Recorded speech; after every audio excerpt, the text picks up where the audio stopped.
मेरे दरवाजे पे हनुमान का क्या होता है, पहरा होता है। আজকে আমি আপনাদের সাথে যে ভিডিওটা শেয়ার করছি এটা হচ্ছে জানুয়ারির 22 তারিখের ভিডিও। আমার সোসাইটিতে ওই দিন একটা খুব বড় প্রোগ্রাম হয়েছিল, এটা তারই ভিডিও। আর ওই দিনটা ছিল অযোধ্যার রাম মন্দিরের শ্রীরামের প্রাণ প্রতিষ্ঠার দিন।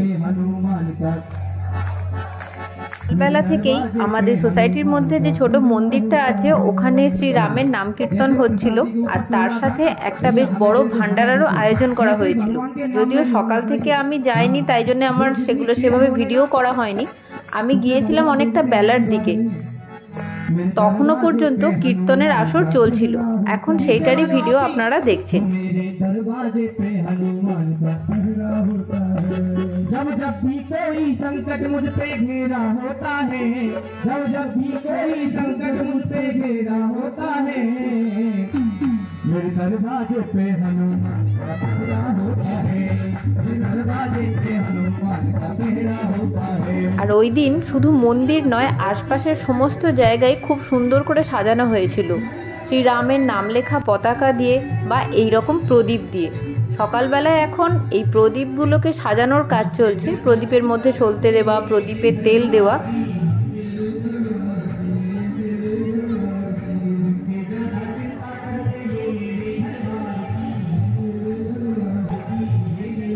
আর এরপরে সন্ধেবেলা যখন প্রদীপগুলো জ্বালানো হলো তখন তার একটা আলাদাই রূপ।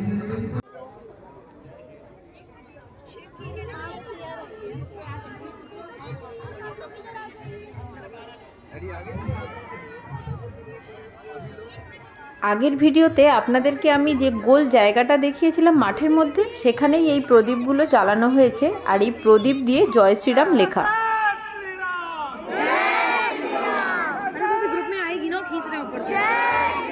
এখানে সবাই শ্রীরামের নামে জয়ধ্বনি দিচ্ছিল। আর শুধু মাঠে যে প্রদীপ দিয়ে সাজানো হয়েছে তা নয়, প্রত্যেকে তাদের বাড়িতেও ঠিক দিওয়ালির সময় যেরকমভাবে প্রদীপ বা আলো দিয়ে সাজানো হয়, ঠিক সেই রকমভাবেই তারা তাদের বাড়িও সাজিয়েছিলেন।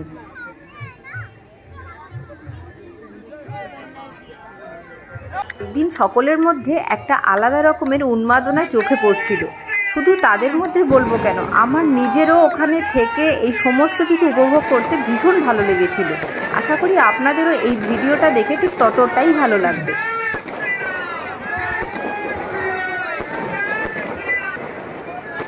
আর তার সাথে চলছিল এইরকম আতশবাজির প্রদর্শনী। প্রচুর বাজি ফেটেছিল সেই দিন। আমার তো মনে হচ্ছিল এটা কোনো দ্বিতীয় দিওয়ালির দিন।